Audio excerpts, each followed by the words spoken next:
제가 화요일마다 신천지 상담 교육을 받고 있는데 코로나 때문에 못 받다가 이제 지난주부터 또 다시 8시간씩 교육을 받습니다. 신천지 총회장 이만희가 감방 간 날짜까지 다 외우면서 그게 교리에 다 들어가 있더라고요. 그래서 얼마나 재미가 없는지 모릅니다. 왜냐하면 은혜가 돼야 되는데 그들의 교리를 배우면 은혜가 되는 게 아니라 야, 저런 걸 믿고 사는구나 라고 하는 탄식 때문에 수업 시간이 굉장히 길게 느껴집니다. 강사님께서 어제 이런 말씀 하시더라고요. 여러분, 예수님이 언제 오시는지 아십니까?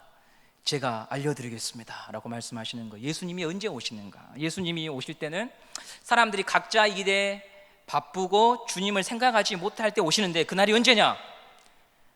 비 오는 날 수요 예배 시간에 오신답니다. 그만큼 예배 참석하기가 어려운 거 오늘은 그만큼 각자 집에서 쉬고 싶고 그냥 시간 보내고 싶은 그날이 수요 예배, 비 오는 날 수요 예배인데 그날에 주님이 오실 것이다 했는데 오늘 비가 와버렸네요. 여러분, 예배 잘 들으십시오. 주님이 오실 수도 있습니다. 사회적 거리두기 단계가 2단계에서 1단계로 내려가니까 결혼식이 이제 많더라고요. 연말 되니까요. 선남선녀가 결혼을 해서 또 가정을 이루는 일은 참 축복이죠. 저희 교회에도 결혼 정년기에 있는 청년들이 많은데 하나님이 예비하신 짝을 만나서 믿음의 가정을 이루기를 소원합니다. 믿음의 가정을 꾸리고 또 다음 세대를 낳고 하는 일들이 많아지는 교회가 되어야 되겠죠. 결혼을 하려면 먼저 만남이 있어야 됩니다. 만남이. 요즘 젊은이들은 이성 친구를 소개받을 때 어디에서 만날까요? 아마 스타벅스 같은 커피숍에서 이성 친구를 소개받을 거예요. 우리 부모님 세대에는 이성 교제 이런 단어가 거의 없었죠. 그때는. 그래도 다방에서 만나시던지, 또 제가 학교 다닐 때는 어디서 만났냐면 궁전제과에서 만난 기억이 있습니다. 충장로에 있는 궁전제과에서 여름에 팥빙수 겁나 맛있게 먹으면서 만났던 기억이 있습니다. 성경에도요, 이 궁전제과나 다방같이 선남선녀가 만나는 장소가 있다는 사실을 여러분 알고 계십니까? 아브라함이 독자 이삭을 장가 보내기 위해서 자기 종을 자기 고향으로 보내거든요. 나홀의 성이라고 하는 곳에 보냅니다. 갈 때 이 종이 낙타 10마리를 가지고 가는데요, 결혼 자금이죠. 이 아브라함의 옛 고향으로 올라가서 이삭의 아내가 될 리브가를 만나게 되는데 그 리브가를 만나는 장소가 어디냐면 우물가죠. 우물가. 그렇게 해서 리브가를 이제 집으로 데리고 오게 됩니다. 야곱의 경우를 한번 생각해 보세요. 형 에서와 사이가 틀어져서 야밤 도주하죠. 삼촌 라반의 집까지 올라갑니다. 외갓집으로 갑니다. 하란으로 갑니다. 거기서 사랑하는 아내 라헬을 만나게 되는데 그곳이 어딘가 하면 창세기 29장 9절 10절 말씀에 이렇게 기록이 되어 있습니다. 창세기 29장 9절에 보시면 야곱이 그들과 말하는 동안에 라헬이 그의 아버지의 양과 함께 오니 그가 그의 양들을 치고 있었기 때문이더라. 야곱이 그의 외삼촌 라반의 딸 라헬과 그의 외삼촌의 양을 보고 나아가 우릴 뭐라고 적어져 있습니까? 우릴 우물에 와서 양떼에게 물을 먹이는 장면이 나타나고 있습니다. 그리고 여러분, 모세가 사람을 죽이고 광야로 도망갔을 때에도 아내를 만나게 되는 장소가 출애굽기 2장에 기록되어 있는데요, 출애굽기 2장 16절 17절 말씀 보시면 함께 읽어보겠습니다. 시작. 미디안 제사장에게 7딸이 있었더니 그들이 와서 물을 길어 구유에 채우고 그들의 아버지의 양떼에게 먹이려 하는데 목자들이 와서 그들을 쫓는지라. 모세가 일어나 그들을 도와 그 양떼에게 먹이니. 여기도 어디냐면 우물입니다. 이삭과 리브가 또 야곱과 라헬, 모세와 십보라가 모두 다 자기의 배우자를 어디에서 만나게 되냐면 우물가에서 미래의 남편, 아내를 만나게 됩니다. 이처럼 구약 성경의 우물가는요, 한 남자가 한 여인을 만나는 중요한 무대가 되지요. 제가 소두에 이 우물가에 대해서 지금 말씀을 드리면서 이 사무엘상 10장의 이야기를 풀어나가는 이유는 오늘 사울이 나귀를 찾아 헤매다가 9장에 보시면 우물가를 지나게 됩니다. 우물가를요. 사울은 아버지의 명에 따라서 나귀를 찾으러 3일 동안 헤매잖아요. 나귀의 행방을 찾지 못했습니다. 그래서 함께 따라온 종에게 야, 우리 돌아가자, 아버지가 걱정하실 거다라고 말을 합니다. 그런데 종이 여기 하나님의 사람이 살고 있으니까 그분을 찾아가서 도움을 구해봅시다. 그리고 사무엘이 머문다고 하는 성읍을 향해서 걸어 올라가다가 우물가를 지나게 됩니다. 그 내용이 9장 11절 12절에 나타납니다. 사무엘상 9장 11절 12절 한번 읽어보겠습니다. 시작. 그들이 성읍을 향한 비탈길로 올라가다가 물 기르러 나오는 소녀들을 만나 그들에게 묻되 선견자가 여기 있느냐 하니 그들이 대답하여 이르되 있나이다. 보소서 그가 당신보다 앞서 갔으니 빨리 가소서.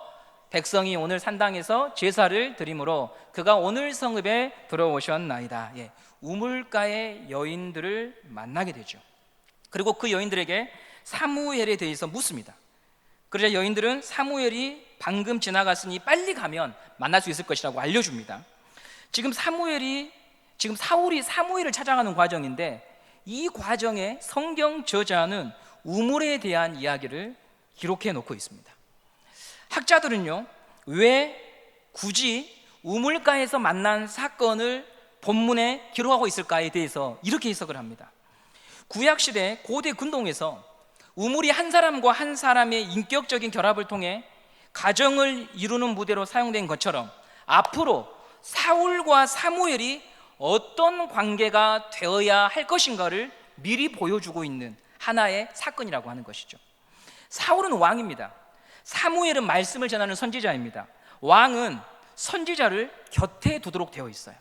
마치 남편이 아내를 곁에 두듯이 긴밀한 관계를 맺어야 되는 거예요. 그게 바로 우물가를 배경으로 전달하고자 하는 내용이라고 하는 거죠. 사울은 사무엘을 곁에 두고 하나님의 말씀을 전하는 사무엘을 통해 하나님이 무엇을 원하시고 하나님의 마음이 어떻고 하나님이 이스라엘과 이스라엘 백성들에게 요구하시는 것이 무엇인지 끊임없이 듣고 조언을 구하고 함께 가야 된다고 하는 것이죠. 이스라엘 왕은 이스라엘 주변 나라들과는 다른 위치에 있습니다. 인간 왕은 어디까지나 고대 근동에서는 신적인 존재였지만 이스라엘 왕은 대리 통치자예요. 하나님의 다스림을 받아야 되는 존재지요. 그리고 하나님의 다스림을 받는다고 하는 것은 제사를 드리는 것이 아니라 선지자를 통해 선포된 말씀에 순종하며 나라를 섬기는 것이 하나님의 다스림을 받는 것입니다. 그러므로 이 사무엘상하, 역대상하, 열왕기상하 여기에 끊임없이 흘러드는 주제가 뭐냐면요, 다스림을 받아야 다스릴 수 있다고 하는 거예요. 다스림을 먼저 받아야 다스릴 수 있다는 거죠. 사울은 사무엘을 통해 선포된 말씀을 듣고 순종할 때 왕의 직무를 제대로 수행할 수 있습니다.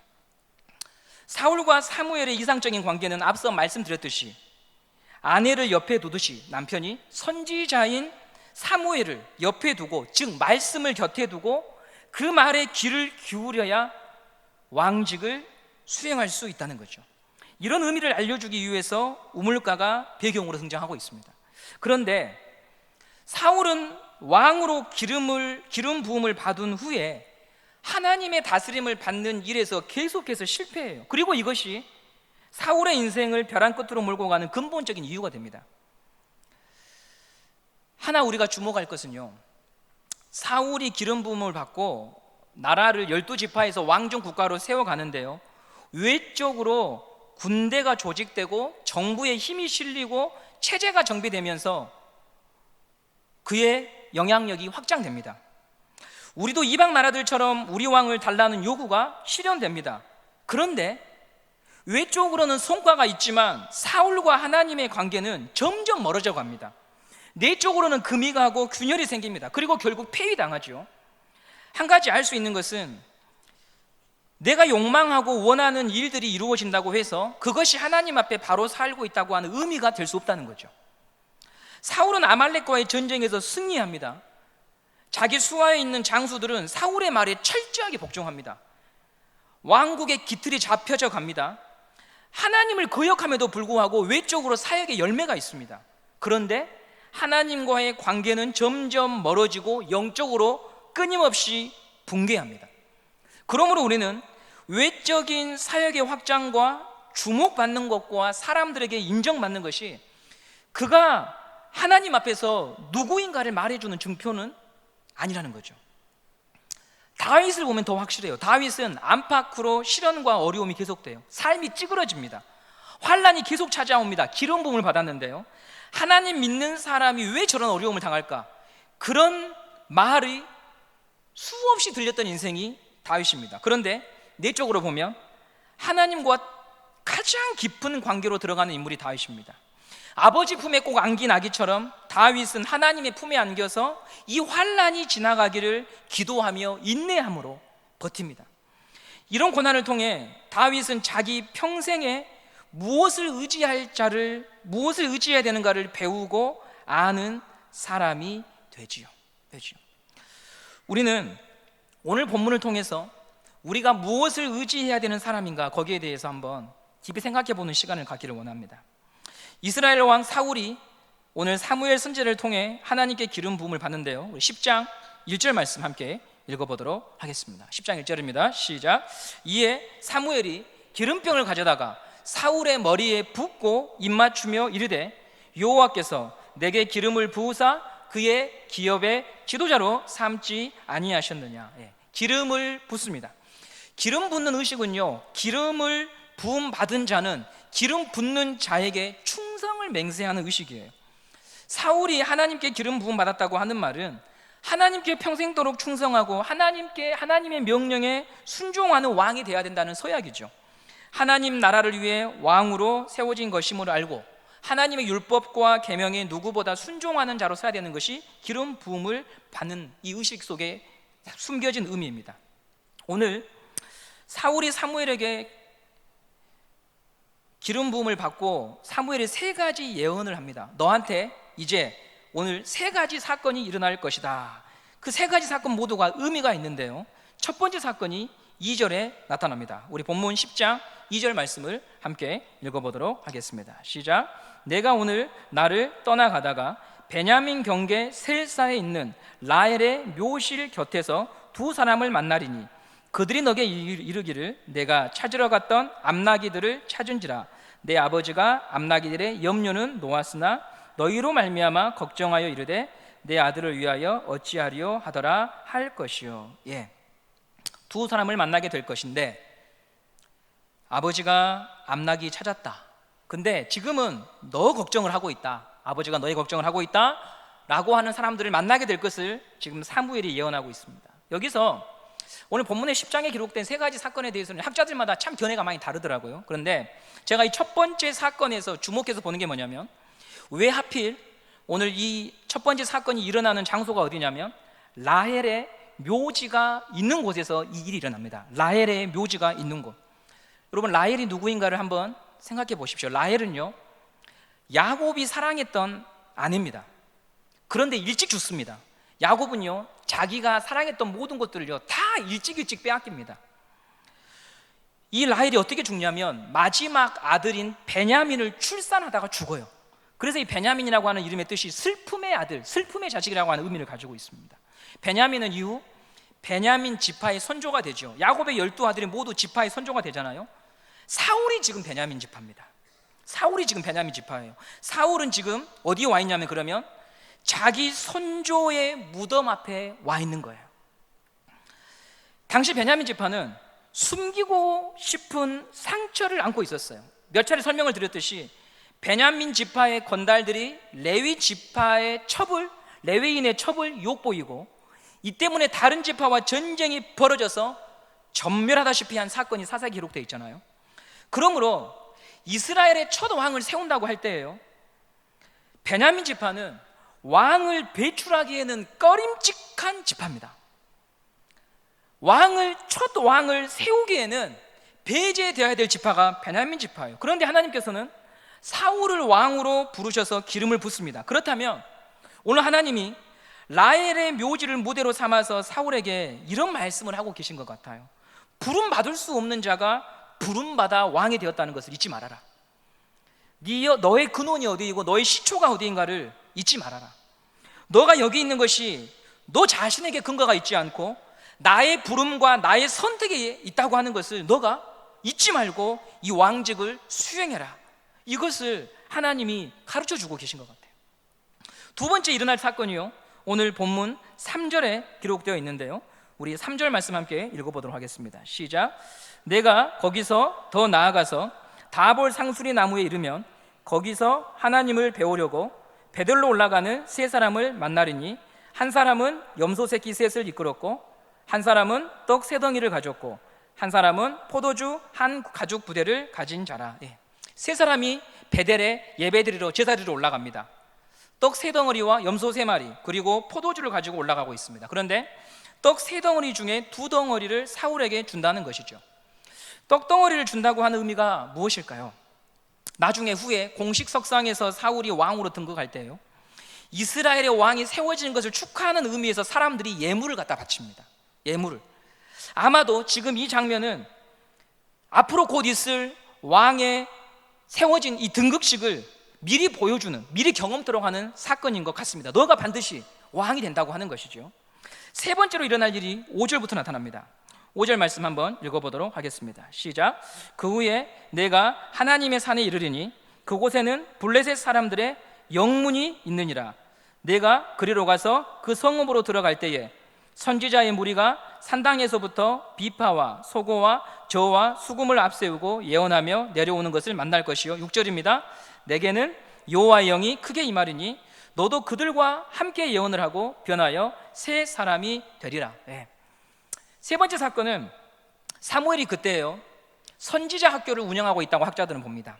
선지자들을 양육하고 양성한 거죠. 저희 천안에 있는 고려신학대학원을 선지동산이라고 하는데요, 선지자 학교를 운영하는데 이 선지자들을 사울이 만나게 될 때 사울이 새 영을 힘입어서 예언하게 될 것을 이야기하고 있습니다. 여기서 주목해야 될 것은 여러분, 새 사람이 되어야 왕의 직무를 감당한다는 겁니다. 새 사람이 되어야. 왕의 직무는 본래 내가 가지고 있는 성품과 능력과 지혜와 경험으로 감당하는 것이 아니라는 거죠. 저는 지난주에 이것에 대해서 말씀을 드렸습니다. 우리가 하나님 나라의 백성으로 산다고 하는 것은 내가 원래 가지고 있었던 본능과 지혜와 경험으로 살아가는 것이 아니고요, 오늘 이 말씀처럼 새 영을 힘입어서 주님이 주시는 새 힘과 새 마음으로 교회를 섬기고 세상을 섬기는 것입니다. 그런데 사울은 이 일에 실패합니다. 자신의 타고난 성품과 판단력과 지혜만 가지고 왕직을 수행하죠. 이것이 그를 점점 수렁으로 끌고 가게 만들어버립니다. 예를 들어 볼게요, 여러분. 연말입니다. 교회에 다양한 직분이 있습니다. 연말이면 이 다양한 섬김의 영역에 사람을 세우는 것이 일입니다. 그런데 우리가 속 편하게 사람을 세울 때 이렇게 생각해 봅시다. 재정 파트는 우리 교회 가운데에 회계사 직업을 가진 분에게 맡깁시다. 교육부서는 현직 교원 자격증을 가지고 계신 분들한테 교사직을 맡깁시다. 찬양대는 적어도 음악 전공자들이 다 하고, 주방은 요리사 자격증을 가지고 있는 분들한테 직임을 맡깁시다. 멀티부서는 자기 전문 분야도 아닌 분들이 섬기는 것이 아니라 적어도 전자업체를 운영하고 그와 비슷한 직업을 가진 분들이 운영하도록 합시다. 모두 그만한 능력과 재능을 가진 분들로 교회 사역의 섬김의 영역들을 다 채워버립시다. 그러면 여러분 어떻게 될까요? 굉장히 합리적이고 어떻게 보면 굉장히 편하게 교회의 직분의 재능들을 나눌 수 있을 것 같은데, 여러분 이건 영적인 세계를 모르는 거예요. 왜냐하면 가룟 유다를 생각해 보십시오. 가룟 유다가 산수 못해서 예수님 판 게 아닙니다.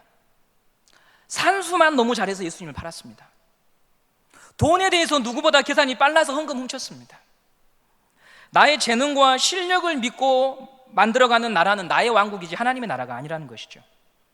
하나님의 나라를 섬기는 일에서 본질적으로 중요한 부분은 새 영으로 새 마음으로 하나님의 다스림을 받고 하나님을 의지하고 하나님이 주시는 힘으로 살아가는 사람이 그 영역에 들어가야 거기에 하나님의 이름이 드러납니다.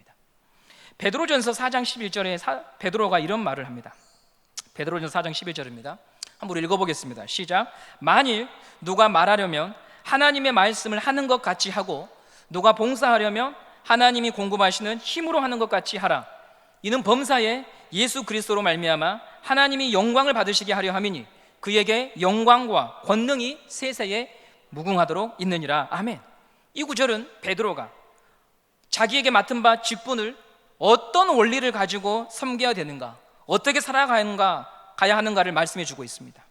너의 능력이 아니라 내가 가진 조건이나 실력이 아니라 하나님이 공급하시는 힘으로 해라. 그럴 때 하나님이 도우시고 하나님의 영광이 드러난다. 자신이 본래 가지고 있던 지혜와 경험과 실력으로 해도 이 일은 됩니다.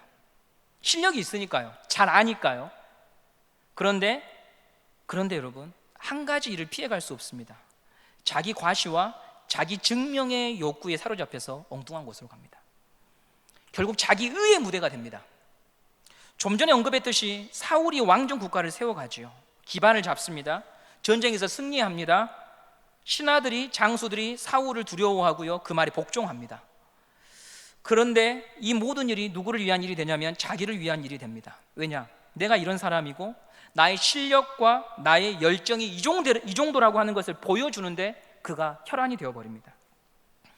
나라가 외적으로는 성장하는 것처럼 보이나 그의 내면은 하나님과의 관계가 파경으로 치닫게 되면서 나라도 결국 위태로워집니다. 사울을 포함해서 우리가 교회를 섬기고 사람을 섬길 때 하나님을 놓치게 되면 반드시 일어나는 일들이 있습니다. 하나님을 놓치면, 하나님이 주시는 힘으로 하지 않으면 하나님의 자리를 대신해서 들어오는 것들이 여러 가지가 있는데, 이 사무엘상에 통해서 하나님이 보여주신 것이 뭐냐면, 사울이 하나님을 놓치고 살아갈 때 그 하나님의 자리에 무엇이 들어오는가 하면 사람이 들어옵니다. 사울은 사람에게 굉장히 예민한 사람이 됩니다. 점점 더. 사무엘상 18장 7절과 8절 말씀을 보시면 여러분, 이스라엘의 여인들이 블레셋을 무찌르고 돌아올 때 여인들이 소고를 치면서 사울은 천천히요 다윗은 만만이라고 하는 그 말에 사울의 정신이 나가버립니다. 나에게는 천천을 돌리고 다윗에게는 만만을 돌리니 이후로 다윗에게 나라 말고 더 줄 것이 무엇이냐라고 말하면서요, 그 본문을 보면 사울이 다윗을 주목하더라 이렇게 나옵니다. 그는 하나님을 봐야 할 마음과 영적인 눈들이 오로지 사람의 말과 평가에 집중되고, 그때로부터 여러분 사울의 마음은요 계속해서 천국과 지옥을 오고 가요. 그 전부터 그런 일이 있었죠. 하나님을 놓친 채 사람을 주목하게 되면 사람도 제대로 보지 못합니다. 지금 사울은 왕으로서 백성과 신하를 섬겨야 되는데 그들을 평가하는 기준이 딱 한 가지로 정해집니다. 내 편이냐 다윗 편이냐. 다윗과 친하냐? 그러면 너는 내 옆에 있을 수 없는 존재고 제거해야 될 대상이 되는 거예요. 오직 모든 사람을 그것으로만 평가하고 나라를 이등분해버립니다. 사울에게 괜찮은 아들이 있었죠. 요나단입니다. 다윗과 깊은 우정을 나눈 왕자입니다. 요나단은 아버지의 마음을 돌려보려고 애를 씁니다. 다윗은 그런 사람이 아닙니다. 그런데 광기에 사로잡힌 사울은 요나단의 말을 듣고 이렇게 반응합니다. 이 미천한 계집의 소생아라고 하면서요, 다윗에게 뿜었던 분노를 자기 아들에게도 그대로 쏟아부어 버립니다. 그 정도로 마음과 심령이 황폐화된 거죠. 사람을 네 편이냐 내 편이라 보는 이 마음에 자식도 제대로 보지 못한 채 그의 마음에 평강은 없고 풀 한 폭이 나지 않는 황폐한 땅이 되어 버립니다. 여러분, 이 모든 일의 시작이 어디에서 왔는가 우리는 생각해 보아야 합니다. 왜냐하면 우리도 사울처럼 이런 자리로 가게 될 위험들을 항상 갖고 있기 때문이죠. 이 모든 일의 시작은 하나님의 다스림을 받기보다 스스로가 기준이 되어 살게 될 때 시작된 일이었습니다. 하나님이 주시는 새 마음과 새 영을 힘입어야 우리 영혼은 다시 소생하게 되고 영적인 분별력이 생기고 사람과 사람 사이에 사람만 있는 것이 아니라 사람과 사람 사이에 하나님이 계시다고 하는 것을 잊지 않은 채 우리의 인생의 길을 달려갈 수 있습니다. 오늘 새벽기도 시간에 역대하 14장 말씀 보니까 아사가 바로 그런 기도를 올립니다. 구스 민족이 세라가 100만 대군을 이끌고 남유다를 침공할 때 이 아사 왕은 그 장면을 보고 기도합니다. 주여, 강한 자와 약한 자 사이에 주님밖에 도울 자가 없습니다. 이렇게 말을 하죠. 우리가 믿음이 없으면 사람밖에 보이지 않습니다. 강한 자, 내 편이 아닌 자, 나를 싫어하는 자, 나에게 반대하는 자. 그러나 우리 안에 믿음이 있을 때 우리는 하나님을 보게 되고 그 모든 것을 넘어서서 주님의 마음으로 우리에게 주어진 이 삶을 다시 진실하게 성실하게 궁유함으로 걸어갈 수가 있는 것입니다. 빌립보서 3장 3절 말씀 보도록 하겠습니다. 빌립보서 3장 3절입니다. 함께 읽어보겠습니다. 시작. 하나님의 성령으로 봉사하며 그리스도 예수로 자랑하고 육체를 신뢰하지 아니하는 우리가 곧 할례파라. 하나님의 성령으로 봉사하고 예수로 자랑하라는 이 말은 예수 안에서 자랑하고 육체를 신뢰하지 않는다 이 말은 너가 가진 조건, 능력, 재능, 인기가 아니라 하나님의 주시는 새 힘으로 사랑하는 자가 그리스도인이라고 말하고 있습니다. 본디 내 자신이 가지고 있었던 어떤 조건과 실력으로 하나님 나라를 세울 수 없습니다. 사실 내가 세운다고 하는 그 말 자체가 거짓말입니다. 하나님의 다스림을 받을 때 그분의 말씀을 듣고 순종하며 살아가면 하나님이 나를 통해 자기 뜻을 이루는 거죠. 그러면 거기에 하나님 나라가 있는 것입니다. 여러분, 하나님 말씀을 듣고 하나님의 마음을 배우고 사람의 말과 감정에 휘둘리지 않고 하나님을 더 깊이 알아가는 예배자가 되기를 간절히 소망합니다. 코로나로 인해서 우리가 영상 예배를 드리지만 여러분, 영상 예배를 드리고 있는 우리 성도들에게 도전합니다. 편하게 드리는 예배가 여러분에게 기준이 되면 여러분도 영적으로 좌절하고 낭망할 수밖에 없습니다. 편하게 드리는 예배가 우리의 소원이 아니라 바르게 드리는 예배가 우리의 소원이 될 때 육적인 편안함과 육적인 감정과 육적인 것에 얽매이지 아니하고 하나님을 예배하는 일에 실패하지 않을 수 있을 것입니다. 말씀으로 하나님을 끝까지 배워가는 성도 되시기를 바랍니다. 나를 기준으로 삼으려는 본능과 날마다 싸워서 예수님의 마음으로 우리 자신을 채우는 인생들이 되시기를 바랍니다. 하나님 나라를 세우려고 애를 쓰지 말고 하나님 나라를 먼저 마음으로 깊이 받아들이는 사람이 되시기를 바랍니다. 하나님의 말씀을 다스림을 받는 사람이 되시기를 바랍니다. 적어도 주일에 선포되어지는 이 강단을 통해 하나님이 주시는 말씀을 한 주간은 깊이 고민하고 생각하고 묵상하는 주님의 자녀가 되시기를 바랍니다. 많은 영상 예배를 통해서 많은 말씀들이 넘쳐나지만 여러분, 거기에 여러분의 마음을 두지 마시고 하나님이 여러분을 은성교회로 보내셨다면 은성교회에 세우신 종들을 통하여 선포되어지는 말씀으로 하나님이 말씀하시는 것이 1차적인 영적인 원리임을 믿고 그 예배를 위하여 기도하고 그 예배 시간에 선포된 하나님의 말씀이 나를 향하신 하나님의 마음인 줄 알고 한 주간 깊이 묵상하고 들을 수 있는 그런 순종과 겸손함이 우리 안에 있으며 그런 자들 심령과 마음에 하나님이 일하실 것입니다. 오늘 우리가 이 사울의 길로 가지 않기 위하여 하나님 아버지 앞에 도움을 구하고요. 우리가 신앙생활하면서 끊임없이 힘들고 아픈 게 뭡니까? 사람이 보이니까 힘들고 아프지 않습니까? 하나님보다 사람이 크게 보이니까. 그럼 우리의 마음들을 또 내려놓고 주님, 나를 도와주십시오. 내게 새 영과 새 마음을 주십시오. 사람에 대해서는 굉장히 민감하고 빠르지만 하나님에 대해서는 둔감하면 이미 여러분 하나님과 우리의 관계에 깊은 문제가 있는 것입니다.